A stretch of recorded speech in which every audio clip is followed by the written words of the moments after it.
Hey there, it's Marley and welcome to another What I Watched Recently video.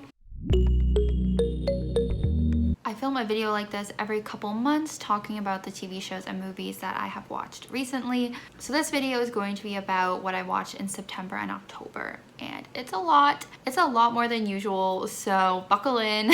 And the reason for that is that I attended and volunteered at TIFF, the Toronto International Film Festival, in September, and in October I really was trying to watch as many Halloween movies as I could. So I'm just going to talk about them in the order that I watched them, starting with the movies, and then I'll do the TV shows, and I'll try and keep it quick. So first off, I watched the original Top Gun movie. This is obviously the iconic like Maverick movie with Tom Cruise. If for some reason you don't know, Tom Cruise, aka Maverick, is like this hotshot pilot who is training for this big mission, but he's like a very risky pilot and, you know, not like the other pilots kind of guy. So this was fun. There was a lot of like homoerotic energy going on. My cat is chewing a leaf over there. Hope you can't hear that. Something really devastating does happen in this movie, which probably most people know. I didn't know about it. I was never spoiled for that. Hi, Peachy. So that was like really upsetting for me, but I did like it and I was really glad to watch this movie in preparation of the second movie, which then I watched right after, Top Gun 2, whatever it's called. This is the new one that everyone was talking about. Everyone was loving it, especially like people my parents' age, because it was very like nostalgic for them. And I think because I watched it right after the first one, it was a little bit disappointing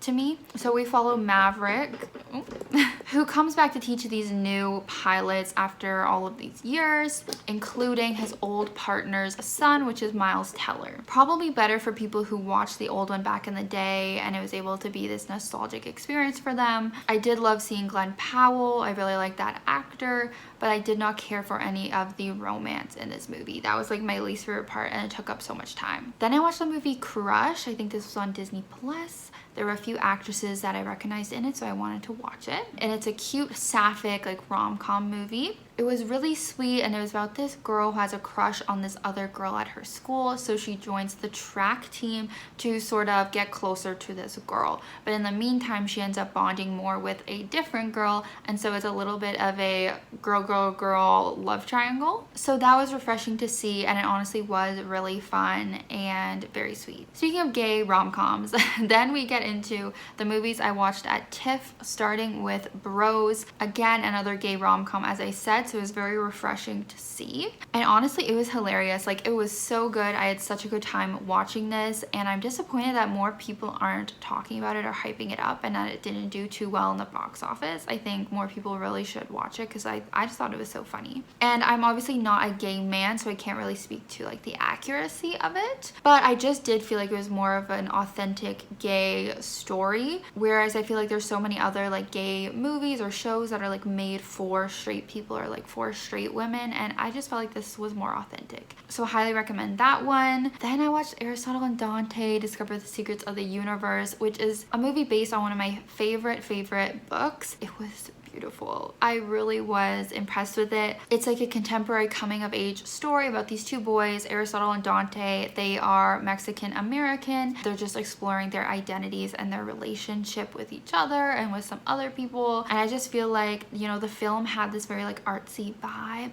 that just fit the vibe of the book, which was very like poetic and beautiful. Yeah, so I was definitely impressed with this, especially there was so much pressure for me because it is one of my favorite books, but it did not disappoint. Then sort of a surprising movie was Sanctuary. This was a very pleasant surprise. I randomly selected it because there were still tickets to it. It's about these two people in a hotel room. It's a dominatrix and her client sort of acting out this fantasy like script. And the whole thing just takes place, as I said, in this hotel with the two of them. Things just escalate, and it's this whole like power struggle between them.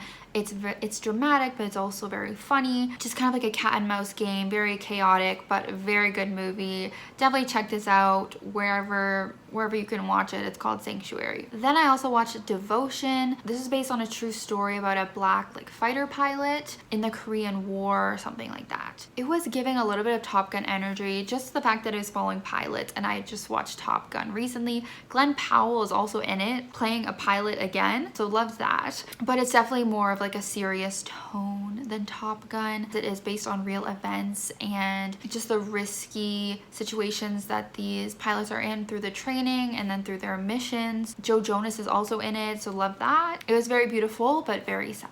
Then I also watched My Policeman with Harry Styles. Very excited to see this one. I'm definitely a fan of that man. So this is a story about 3 people and their like different relationships throughout the years. We're seeing them as like older people in the future or like present day, and then we're seeing flashbacks to them and how they all met and stuff. Essentially, Harry Styles' character is dating a woman, and then he starts dating a man behind her back and in secret, and he's sort of just dating and marrying this woman to cover up for his gay romance. This was good, but it was also a pretty like basic story. I think if Harry Styles wasn't in it and the movie didn't have that allure of him acting in the film, like I wouldn't really have cared to see this. It wouldn't have been as exciting or interesting to watch. But I do think he did a good job. I know there's been a lot of critique on his acting recently. I thought he did a pretty good job, and it got pretty steamy, and I was honestly shocked. Then I watched What's Love Got to Do with It. This is another rom-com that was pretty good. Not a favorite, but also, you know, pretty entertaining. It's about a young woman who makes documentaries, played by Lily James. She comes up with this new project inspired by her like childhood neighbor friend who is getting an arranged marriage due to like his culture. So she just wants to focus on like the differences between the culture and like, you know, show some of the good aspects of arranged marriages, but then she ends up highlighting some of the bad aspects as well, and just kind of explores if they can work or not. Emma Thomas is also in it, and she was honestly like the main comedic element. Like if her character wasn't in it, it would have been more of just a drama. But yeah, I did really like seeing Lily James, and I think the main guy in this, who I'm not sure of his name, but I think he was also really attractive. And so they were fun to watch. They were lacking chemistry together though. Like individually I loved them, but together something was lacking there. Then I watched Do Revenge on Netflix. This is Netflix teen drama that was actually really good. And I know a lot of people are talking about this, so it's kind of old news for me to say, but Netflix puts out a lot of cheesy, kind of bad teen dramas, and this was actually a good one. Surprisingly very good, giving mean girl energy. It's about these 2 teenage girls who team up to get revenge on people who have wronged them, such as their exes. It has makeovers, betrayals, romance. Yeah, definitely check it out. Again, at TIFF, I watched On the Come Up. This is another adaptation of a book that I read by Angie Thomas, and it was great. So it's about this teenage girl who wants to be a rapper, mostly because her dad was also a famous rapper who had passed away. And so it's about her come up in the industry. The movie really focuses on her rap career, which I think was the best choice. The book has a lot of kind of like teen angst and like romance stuff, which I think they kind of cut that out from what I remember, but I think that was a good choice. I think it was really interesting, very like impactful movie, and I think it was the only TIFF movie that made me cry, so very good. And for my last TIFF movie, it was The Fabelmans, directed by Steven Spielberg. And I was a little disappointed because this was TIFF's People's Choice favorite. So there was all this hype surrounding what is it gonna be. I wanted it to be The Whale or Knives Out 2, and it ended up being The Fabelman. And honestly, I was just disappointed. All the movies we have at TIFF and all these different cool stories, that this is the one that won. It's semi-biographical because it is about this young boy discovering his love of film, which I think is like partly based on Spielberg's life. So it's this boy in the 50s and 60s, and we're seeing him and his family and the drama sort of within his parents' marriage leading to their divorce. I just think it was a very like basic story, and then I also think because I was just so tired of watching so many movies at this point, like I was falling asleep during this movie. I'm not necessarily saying this is a terrible movie, but I think just with the circumstances, like it wasn't really it for me. It wasn't that great for me.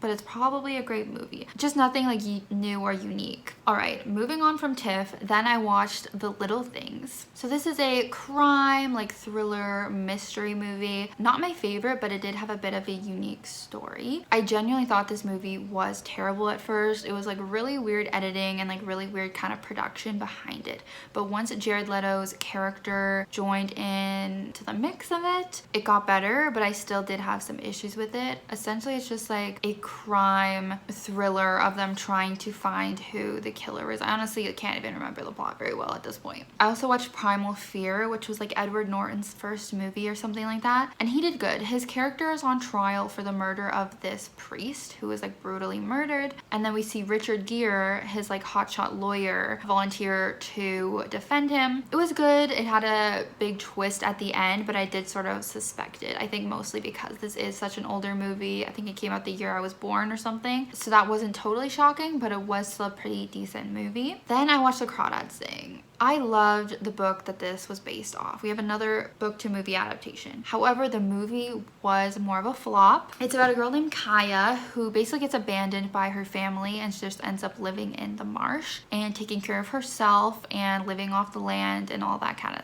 thing. Then she is accused of a murder and it becomes a little bit thrillery, kind of like a mystery of sorts of like who killed this guy, and people think that it's her. It's a little bit of a historical fiction as well, and the story just worked way better in the book. Like it's so much of like a character piece about Kaya, and it just doesn't really translate to film as well, or at least the way they did it, it didn't really work. I think the actress for Kaya needed to be a lot stronger considering there was such a big focus on her character, and I don't think the actress really cut it. Yeah, just a very lackluster film. Then I watched Hellraiser, and I feel like I don't have a ton to say about this one. It's a bit of a classic that I really knew nothing about, and I don't even know how to explain it really, but there is this couple that moves into this house, or like before that we see that there's this like box that opens up to another dimension, and this guy had like died in this house with that box. So when they move in, the guy ends up getting cut and like bleeding onto the floor, and then it kind of like awakens something in the house. It's very weird,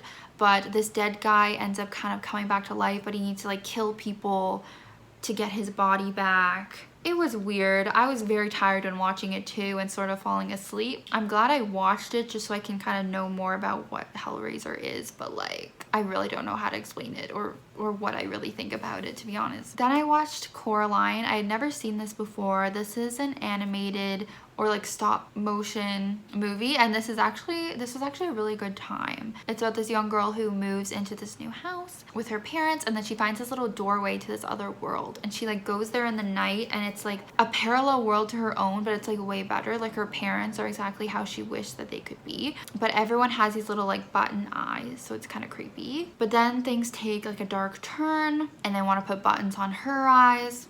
It's a whole thing, but you know what, it was fun. It was definitely like a fun Halloween movie to watch. Then I watched Friday the 13th for the first time, like one of the original slasher movies. I really had no idea who Jason was or what this franchise really was before going into it, so I wanted to watch it, and honestly it didn't really impress me.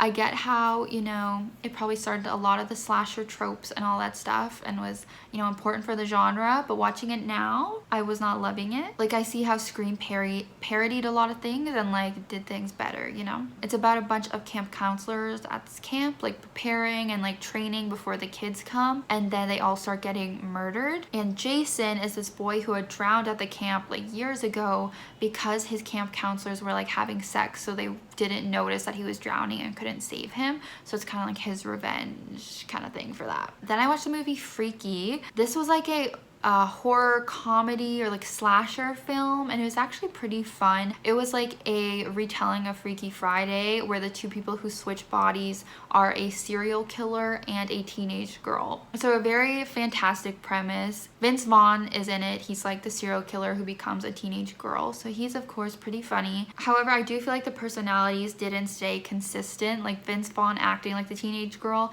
didn't match when the young girl was acting like the teenage girl, if you know what I mean. That's fine. It was still fun. Then I watched The Luckiest Girl with Mila Kunis. I thought this was gonna be another, you know, thrillery, dark movie for Halloween, and it was definitely not that. It was scary for different reasons, but more of like a contemporary drama. What was disturbing about this is that it focuses a lot on rape and sexual assault. So as a woman, it was very disturbing to watch. Mila Kunis' character is a journalist who has a dark and mysterious past at the beginning, and you find out that she was actually one of the only survivors of this school shooting in high school. People are begging her to be a part of this documentary about the school shooting, but she never wanted to be a part of it because people never believed her back then. So she wants to like become really successful when she finally does speak up, that people will believe her. Anyway, it's very heavy, different than I thought it would be, but it was still good. But just be prepared of what the premise is because I did not know.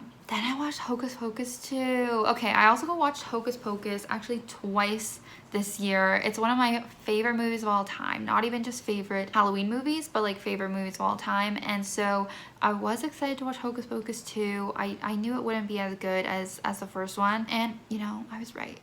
It was disappointing. Although it was fun to see those witches again, of course. It did have some callbacks and kind of cute moments, but the quality was just not there from the first one. I would have even liked to see like the kids from the first one in this one instead of just the witches. And I wish the main characters would have been siblings again instead of friends, because I just think, you know, the sibling relationship is such a big thing in this series. In the first one, the kids were siblings, and then also the witches are siblings. So I kind of wish they could have kept that theme. But yeah, it just wasn't as funny and it was more like cringe. I also watched the movie Old People. This is a foreign horror film about old people attacking. So basically there's this spirit or whatever that gets pissed off and possesses a bunch of old people because these old people are getting like neglected by their families and kind of like abused. So they just attack everyone for revenge, and it's kind of like a zombie movie vibe because it's just all these old people just like attacking like zombies. So it's definitely like commentary on like elder abuse and like had the old people rising up against it. It was okay. Then I watched Werewolf by Night. I really didn't know much about this, but my boyfriend wanted to watch it. It's based on like a comic or something. It was like a short little Marvel movie about these professional killers or monster killers who all get together for this little like competition to see who the head monster killer is gonna be. And there's a werewolf, as you can imagine. And honestly, I don't have too much to say about it because I didn't really care too much about it. Then I watched Rosemary's Baby. This is a classic horror film I really wanted to get to, but it was also very different than I imagined. It's about a woman who is carrying the child of the devil, like the child of Satan. And I thought it was gonna be something almost like Breaking Dawn, where like the baby's in her and it's evil and it's like sucking her life, or like, you know, there's an actual like monster in her. Instead, the horrifying parts was honestly the gaslighting and abuse that this woman was experiencing at the hands of her husband and this demonic cult. This had really great commentary on what I interpreted to be like how women don't often have control of their own bodies and how mothers are often willing to give up everything for their children. And that's just how I interpreted it, and I honestly really recommend it. It was actually really good for such an older film. Normally I don't like older films. It was really disturbing and upsetting, but as I said, very well done. Then I watched Friday the 13th Part 2. I do plan on continuing and trying to watch all these films, but again, I just didn't really enjoy it. I'm kind of just watching it because of the novelty of these films. First of all, they just spent so much time showing the last part of the first movie, like just re-showing that whole dramatic ending scene, which was just not needed. Then once again, this camp reopens. We have camp counselors back there again and just getting killed again, and just nothing really stood out to me about this. I feel like there's a lot of unnecessary nudity, which kind of pissed me off, and yeah, I liked it even less than the first one. Then I watched Resident Evil Welcome to Raccoon City. I did not know anything about this franchise. I never watched anything about it or played the games, but my boyfriend loves the video games, so I decided to watch with him because I actually like and know a lot of the actors that were in this movie, such as Robbie Amell. There was also that really hot guy from Victorious, who I don't really know his name, but he was stunning. But this is about a town that was like contaminated due to these like science experiments and things that were going on by this evil company, blah blah blah. So everyone, or almost everyone, has like gotten infected and basically becomes zombies. And we have like our main crew that's trying to save the day and take them all down. I'm not really into zombies or action movies normally, but I actually did like this, so Then I watched The Craft, another Halloween classic. This is about a coven of witches in high school. And so there's 3 of them at the start, and then this new girl moves to the school and becomes like their 4th member of the coven. And they start just experimenting with spells and doing magic, especially to get back at their bullies because all of them are kind of outcasts. And then they just end up getting carried away with the magic, letting it kind of corrupt them. And it was a pretty fun time. I liked it for the most part. Then I watched The Grudge 2. I had seen the first one a few years ago. I didn't remember much of it, and this second one was again just kind of okay for me. If you don't know, The Grudge is basically this woman was like abused and killed by her husband, and I think he also killed their kid as well in this house in Japan. And so she becomes the Grudge and just sort of like haunts anyone who enters the house that she was killed in. And yeah, she's just sort of this demon thing that haunts people. There were like multiple people and stories going on in this movie, and I feel like the movie thought they were doing something slick by like having these different timelines that were like intersecting, and like you didn't know what was going on, but it's like I knew. Like it wasn't shocking. Like sometimes when movies do the multiple timeline thing, it works. Like Saw does it a lot and it's like a cool twist. It didn't really work that way, and I was mostly bored in this film. Then I watched The Addams Family. I never watched this growing up, but I just wanted to see this because it just seems like a Halloween classic. I think it would have been even better if I did grow up watching it as a kid and I had this like nostalgia for it, but I still enjoyed it even watching it now. It's just fun seeing this family that like loves death and like dark things, but it has this like comedic vibe to it. So I just think it's a great movie for like any like goth kids out there or like Halloween girlies. I think it was totally my vibe with just being so into like the Halloween spooky season. Gomez and Morticia are honestly couple goals. Still have to watch the second one. Then I watched My Best Friend's Exorcism, another book adaptation. I read this book in October as well. The movie was fine, but not as good as the book by any means, which is pretty typical. It's about these 2 friends, and then one of them ends up getting possessed by a demon,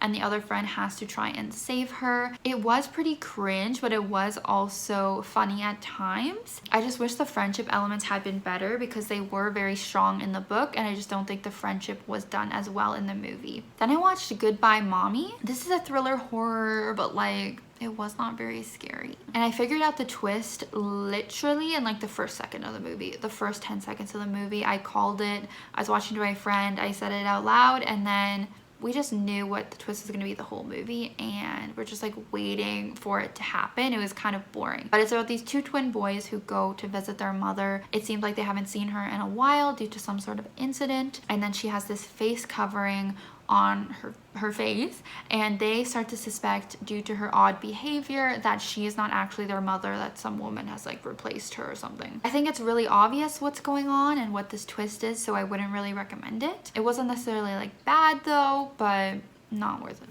Then I watched The Craft Legacy, so like the follow-up to The Craft. I actually love this movie. I really did. Again, we're following a teenage coven of witches in high school who are dabbling in magic and again want to get revenge on like the mean popular boy in school. You can definitely tell they did like change some things up to just fit with the times more. I honestly was impressed by it. I think it was really fun. I recommend you guys watch it. A movie I wouldn't recommend would probably be The School for Good and Evil, which you may have seen promoted on Netflix. And this movie was freaking long for what it was. Basically, there are these 2 friends in this sort of like fantasy fairy tale world, and the one friend really wants to go to this school for good and evil. So they end up both getting brought to the school, and then one friend gets put in the good school and one gets put in the evil school. They're trying to get the girl that's in the evil school to get into the good school. And basically the school was created by these 2 brothers. One was good and one was evil, and they created the school to have like balance in the world or something. There's a lot of typical magic school stuff going on with classes, and they have different romances. It really looked like Hogwarts from Harry Potter, and it was giving a lot of like Wicked vibes with the friendship stuff and the witch stuff. You can probably imagine what happens. Friendship always wins, blah blah blah. One thing I didn't like about it is how it perpetuated the idea that evil people are also ugly, or like ugly people are evil.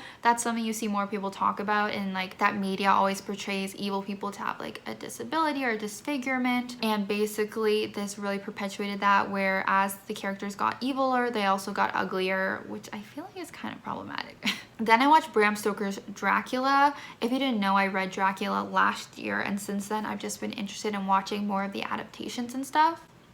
But this movie was absolutely terrible to me. Holy. So this is called Bram Stoker's Dracula, which is like the author of the book. So I thought it'd be like a very close adaptation, but they really took some liberties with a few different elements, and there were some choices that I absolutely hated here. For those who don't know, a man named Jonathan Harker ends up going to Dracula's castle and getting like kidnapped by him, and he is an evil vampire, of course. Then Dracula turns this other main character into a vampire, and then we have this character Mina, who is Jonathan Harker's fiance, and this other girl's friend that got turned into a vampire. So she gets involved, and there's some other characters that are doing stuff, including the icon Van Helsing, who's like the epic vampire hunter. What I hated most about this movie was the romance forced between Dracula and Mina, which I don't think was there in the book, and honestly it was very disgusting considering Dracula is an evil vampire who literally has turned Mina's best friend into a vampire and like taken her